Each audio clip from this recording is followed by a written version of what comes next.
Dios acerca de su vida, porque los salmos nos dan en un punto específico una obra de arte, una reflexión, un pensamiento acerca de un escritor que está viviendo una situación específica. Y los salmos tienen su característica para estudiarlos, para enseñarlos y para aprender acerca de ellos. Por ejemplo, en los salmos, como es David el que nos está contando a través de su experiencia, en este caso el salmo que vamos a ver hoy, que es el Salmo 22, muchas cosas de las que están ahí son a veces las reflexiones de él acerca de Dios o de cómo Dios se comporta. Y no necesariamente, por ejemplo, son promesas perfectas de Dios que está entregando a un pueblo a través de un profeta. Entonces, ir a un salmo para encontrar leyes o encontrar promesas no es el lugar adecuado. Los salmos tienen su forma de entenderse para poder leerlos y decir, ok, David es el que está reflexionando acerca de esto y él ha llegado a estas conclusiones. Claro, no quiere decir que haya contradicciones entre lo que dice un salmo y lo que después dicen otras partes de la Biblia o un proverbio, por ejemplo, sino que son ideas que está teniendo el autor acerca de su vida y acerca de lo que está expresando, y en las emociones que tenemos cada uno de los seres humanos, lo que se expresa a través de ellas también a veces da temor. Pero David encontró cierta libertad en expresarse delante de Dios. Y justamente el Salmo 22 es uno de esos salmos en donde encontramos una reflexión que para algunos podría ser peligrosa si la expresamos libremente en una iglesia, por ejemplo, o que podría dar temor el tener esa clase de pensamientos acerca de la relación con Dios y acerca de cómo nos sentimos acerca de Dios. Entonces, vamos a ir al salmo. Es un salmo un poquito largo, tiene sus tantos versículos, 31 versículos, y tiene su extensión, pero quiero que llevemos una lectura y vamos a ir haciendo pues nos vamos a ir deteniendo para hacer algunas reflexiones acerca de eso. Entonces, de primero hay que decir, los primeros versículos empiezan, Salmo 22, versículo 1, con una frase que básicamente nos va a remontar a una escena que no está sucediendo aquí en los salmos, y este salmo tiene conexiones con algo que va a pasar en el Nuevo Testamento, y dice así: Dios mío, ¿por qué me has desamparado? ¿Quién es famoso por estas palabras y expresó estas palabras de manera más conocida para nosotros? Jesús en la cruz, que no está diciendo unas palabras al aire. Jesús, cuando está en la cruz y expresa ciertos pensamientos, y en ese camino principalmente, algo que es bien interesante es cómo Jesús va nombrando ciertas porciones del Antiguo Testamento, que es lo que se tenía en ese momento. Y aquí, cuando Jesús dice esa expresión en la cruz, que se siente solo, está citando a David. No está citando cualquier cosa, está citando un salmo que él conoce probablemente y fue enseñado desde niño. Y sigue diciendo lo siguiente: ¿por qué estás tan lejos de mi salvación y de las palabras de mi clamor? Dios mío, clamo de día y no respondes, y de noche no hay para mí reposo. Dice: pero tú eres santo, tú que habitas entre las alabanzas de Israel. En ti esperaron nuestros padres, esperaron y tú los libraste. Bueno, ¿de qué va este salmo? Y no hay que entrar en mucho para entender que lo que está expresando David aquí es una agonía, es un sufrimiento, es una angustia, es dolor, es temor. Está haciendo una pregunta que es: Dios mío, ¿por qué me has desamparado? Que es una pregunta válida, que es una pregunta que se permite hacer, ¿sí? Ahora, si avanzamos, podemos hacer algunas preguntas acerca de esto. Cuando Dios parece distante, ¿no? Cuando Dios parece lejos, cuando Dios parece que se ha alejado de nosotros, pues da esta sensación, ¿no? Que David, aun siendo lo que él era, el rey, una persona según el corazón de Dios, de todas maneras hubo situaciones en su vida en donde él Tal vez estaba orando por algo constantemente y sentía que Dios estaba lejos o que la respuesta estaba lejos, y entonces Dios parecía como que estuviera ignorando su clamor. Dice el versículo 2: yo clamo de día y no respondes, y de noche y no hay para mí reposo. Ahora, esto arroja una verdad acerca de nuestra relación con Dios y cómo podemos ver nosotros la vida cristiana. Cuando nosotros tenemos fe, cuando nosotros tenemos una relación con Dios, podemos decir que es la fe real. No siempre es fingir que todo está bien. Ahora, nosotros podemos pensar que como David fue escogido rey, era el ungido de Dios, el que dirigía al pueblo de Dios, el que caminaba con su bendición, el que escuchaba la voz de los profetas, y que es recordado como uno de los grandes reyes, que él siempre la pasó bien, y que él siempre estuvo bien, y que él siempre tuvo un buen rostro para presentarse delante del pueblo, porque las cosas marchaban perfectamente. Y no es necesariamente así. Cuando Dios parece distante, cuando le clamamos a Él y no tenemos respuesta, cuando estamos en una situación de dolor, podemos acercarnos ante Dios y decir que no estamos bien. ¿Y saben qué es lo bonito de esto? Que al leer este salmo yo me doy cuenta de algo. Dios no se ofende por mi sinceridad. Que eso podría dar temor, ¿no? ¿Cómo voy a decirle a Dios que Él está lejos? Si a mí me han enseñado que Él está conmigo todos los días. Si Jesús dijo que iba a estar conmigo todos los días hasta el fin del mundo.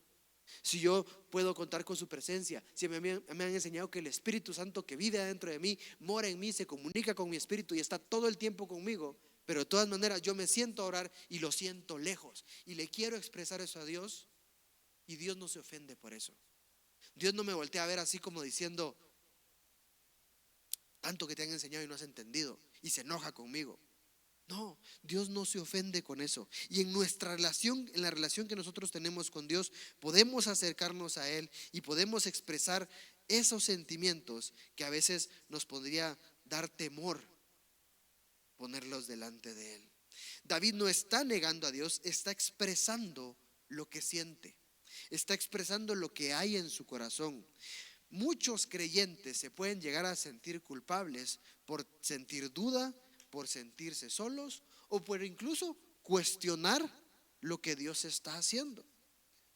Y Dios no se ofende por nada de eso.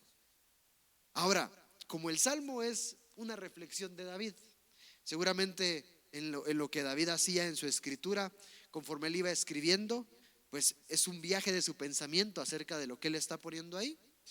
Y vamos a hacer ese viaje, ¿no? Y empezamos este salmo con ese clamor, con esas dudas, con esas preguntas. Y dice el versículo 3 lo siguiente: pero tú eres santo, tú que habitas entre las alabanzas de Israel.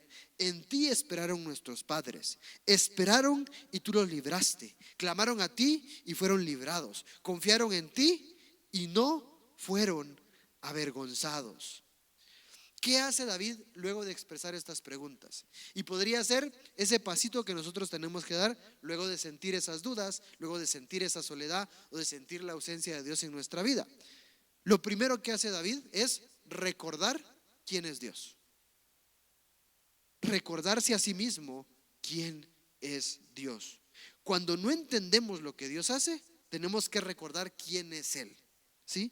Entonces él recuerda las promesas, él recuerda lo que pues se ha hecho en el pueblo de Israel por ellos, ¿no? Dice que habita entre la esperanza de Israel, en los que generaciones han esperado de él, en donde hubo generaciones anteriores que clamaron a Dios. Seguramente aquí le está pensando en el Éxodo, está pensando en la época de Josué, está pensando en la época de los jueces, que es la que es anterior a él, y el pueblo clamó y fue librado. Confiaron y no fueron avergonzados. Ahora, si remontamos a esas historias, pues podemos decir, bueno, el pueblo de Israel estuvo 400 años de esclavo. Tal vez los que clamaron, sino algunos no encontraron respuesta, ¿no? Pero no dejaron de confiar. En el libro de Jueces hay muchas historias donde hubo un pueblo que estaban regularmente, llegaba un pueblo vecino, los esclavizaba un sector, una región de Israel, y aparecía un juez que era un héroe local que liberaba al pueblo. Pero en esa dinámica había un tiempo de espera muchas veces para que Dios contestara las oraciones, para que Dios contestara el clamor. Así que en medio de la situación difícil de David, que está presente en este salmo, Él tiene esas dudas, pero asimismo se está recordando quién es Dios y quién ha sido Dios para ellos. Y esto es bien bonito porque nosotros también podemos hacer ese mismo ejercicio. Cuando tenemos dudas de lo que está haciendo Dios o por qué no nos contesta Dios, podemos recordar lo que Él ha hecho por nosotros y confiar en que el accionar de Dios va a ser el mejor posible para nosotros porque somos sus hijos. Y podemos recordar textos, podemos recordar canciones, podemos recordar enseñanza que nos acerque a tener esperanza, que nos acerque a tener esa sensación de que Dios está cerca de nosotros, que no nos está dando la espalda, porque ciertamente Dios no nos da la espalda, pero a veces en el tiempo de espera así se puede llegar a sentir, y en ese tiempo de espera pueden haber dudas. En los tiempos de angustia el tiempo es relativo a cómo nosotros lo experimentamos. Cuando hay un enfermo, cuando alguien está en una cirugía, cuando estamos en un momento de temor, de angustia, pues lo sentimos largo, ¿no? O lo sentimos muy corto por la adrenalina que tenemos en ese momento. Y bueno, seguimos en el Salmo. Nosotros nos enfrentamos a situaciones distintas y tenemos que recordar quién es Dios. Y en medio de esas situaciones tenemos que admitir algo. El dolor, la angustia, las situaciones difíciles que experimentamos son reales. Dice lo siguiente. Bueno, David comienza recordando quién es él también y cómo se siente en ese momento. Versículo 6 dice: mas yo soy gusano y no hombre, oprobio de los hombres y despreciado del pueblo. Todos los que me ven me escarnecen, estiran la boca, menean la cabeza diciendo: se encomendó a Jehová, líbrele él, sálvele, puesto que en él se complacía. Ahora, los evangelistas van a utilizar esto y hay una pequeña conexión también con lo que está pasando Jesús. El Salmo 22 tiene conexiones con las horas finales de Jesús antes de morir en la cruz. Cuando Jesús está en la cruz, hay unos soldados romanos o hay unos judíos también que están ahí al pie de la cruz y le invitan a que se baje de la cruz, ¿no? Si él servía a Dios y hizo milagros, que se bajara. Y que básicamente le dicen lo del versículo 8: se encomendó a Jehová, líbrele él, que le salve porque en él se complacía, ¿no? Y ahora David coloca este versículo y ciertamente los evangelistas van a hacer una comparación con esto y hay una relación ahí entre lo que siente David en este momento y lo que le dicen a David sus enemigos y lo que experimentó Jesús en la cruz. Sigamos, dice: pero tú eres el que me sacó del vientre, el que me hizo estar confiado desde que estaba en los pechos de mi madre. Sobre ti fui echado desde antes de nacer, desde el vientre de mi madre tú eres mi Dios. No te alejes de mí porque la angustia está cerca, porque no hay quien ayude. Me han rodeado muchos toros, fuertes toros de Basán me han cercado, abrieron sobre mí su boca como león rapaz y rugiente. He sido derramado como aguas, todos mis huesos se descoyuntaron, mi corazón fue como cera, derritiéndose en medio de mis entrañas, como un tiesto se secó mi vigor, y mi lengua se pegó a mi paladar, y me has puesto en el polvo de la muerte, porque perros me han rodeado, me ha cercado cuadrilla de malignos, horadaron mis manos y mis pies, otra referencia ahí. Contar puedo todos mis huesos, entre tanto ellos me miran y me observan, repartieron entre sí mis vestidos, y sobre mi ropa echaron suertes. Otra referencia también a lo que va a pasar Jesús. David en esta sección del versículo 6 al versículo 18 está describiendo rechazo, que creo que en algún momento todos nos hemos sentido rechazados, angustia emocional, que algunos podríamos llegar a experimentar eso, sufrimiento físico, porque a veces bueno, la mayoría de ustedes están más chiquitos que yo de edad, pero conforme van pasando los años y pueden ver a veces a sus padres, una emoción fuerte se transmite en el cuerpo. Y tal vez a nosotros no nos pasa porque nuestro cuerpo está joven, funciona de cierta manera, ¿no? Pero de repente hay gente que sí se desmaya, que sí al momento de una cosa, de una noticia impactante, sufre. Y no somos ajenos a llorar, a sentirnos temblorosos cuando tenemos temor. Hay reacciones físicas al dolor, a la angustia, al sufrimiento. Y también David está expresando persecución y un enfrentamiento con sus enemigos. Pero algo que hay que decir, jóvenes, es que el dolor es real, el sufrimiento es real, esas emociones son reales. Y que seamos cristianos no nos hace ajenos a sentirnos de esa manera. Que sí, que los cristianos debemos vivir en paz, por supuesto. Que sí, que los cristianos debemos vivir con cierto gozo, cierto. Pero no somos ajenos a en algún momento sentirnos tristes, y que el dolor es de verdad, que el dolor es real. Ahora, con todas estas referencias que hay acerca de Jesús, este pasaje describe con detalle lo que vio Jesús: manos y pies atravesados, repartieron sus vestidos.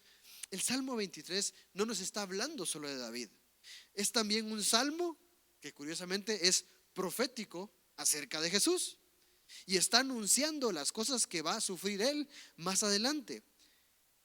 Y con esto nosotros podemos entender lo siguiente, jóvenes: Dios no es ajeno al dolor. Dios no es ajeno a nuestro dolor. Él experimentó dolor y se puede empatizar con nosotros acerca del sufrimiento o de la tristeza que nosotros podemos experimentar. En Jesús podemos decir que Dios entró en el sufrimiento humano. Dios no solo nos ve sufrir, Él sabe lo que es sufrir. Lo ha experimentado, lo ha vivido, lo sintió en carne propia. Y no solamente en el momento de la cruz. Hay el momento de Lázaro, el momento donde se enojaba con sus discípulos porque no hacían lo que él quería o porque no le entendían lo que él enseñaba. Los constantes luchas, cuestionamientos y señalamientos de parte de los fariseos. Constantemente él experimentó pues situaciones difíciles con las cuales él se puede relacionar con nosotros, y podemos decir que tenemos un Dios que nos entiende. No solo porque nos creó, porque nos hizo en el vientre de nuestra madre, como dice David, sino porque él lo vivió, lo experimentó de esa manera. Y entonces, a través de nuestra vida, a través de lo que está diciendo aquí David, yo puedo decir lo siguiente: Dios lo ha experimentado todo. Experimentó una vida humana, experimentó pérdida, pero aún así él siguió siendo el mismo. Algo que dice la palabra acerca de Dios es que Dios es el mismo de ayer, de hoy y de siempre, y va a seguir siendo el mismo. Ahora, lo que no es estático en ese sentido son nuestras situaciones de vida. Nuestras situaciones cambian, pero Dios no cambia.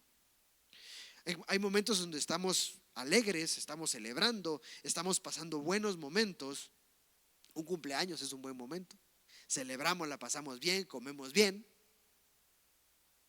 Pero hay situaciones en donde no vamos a estar así. Y aunque nuestra situación no cambia, nosotros tenemos fe y confiamos en un Dios que permanece fiel a lo que ha prometido, que permanece cerca de nosotros. Y si Él ha dicho que está cerca de nosotros, podemos confiar en esa palabra, aunque a veces desde nuestro corazón podamos sentir con sinceridad que no estamos siendo escuchados. Pero es necesario para nosotros recordar. Entonces David sigue reflexionando, ¿no? Y ahí va el pensamiento de David. Inició con unas preguntas, ya recordó quién es Dios, ya expresó cómo se siente realmente y expresó toda su angustia y todo su dolor. Y entonces pasa lo siguiente, versículo 19.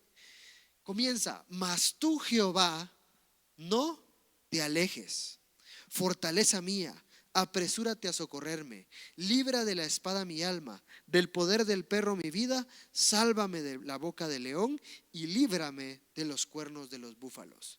¿Qué hace David entonces con esta reflexión? ¿Cuál es su respuesta? Bueno, seguir orando.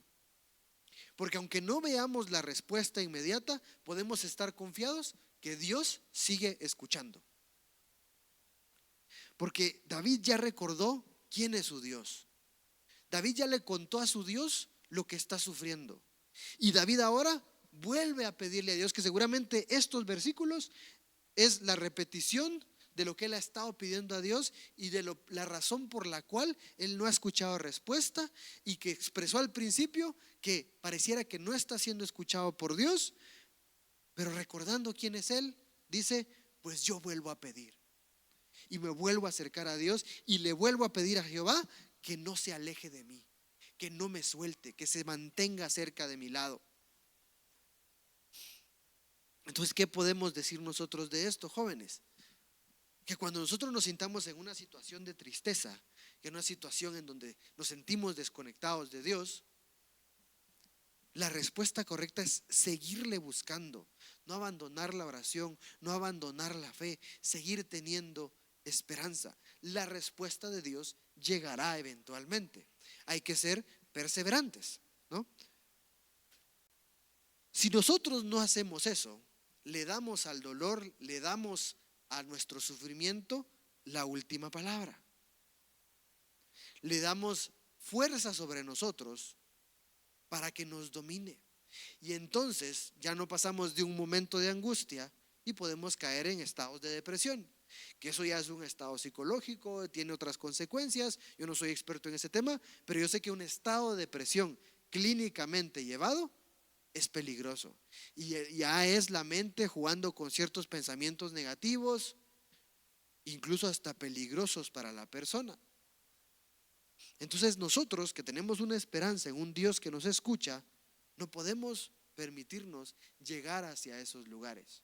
Y si ya estamos ahí, podemos hacer lo que ha hecho David: recordar quién es Dios y caminar en dirección de salida. No podemos permitir que el dolor tenga la última palabra y que una situación difícil nos arruine por completo la vida.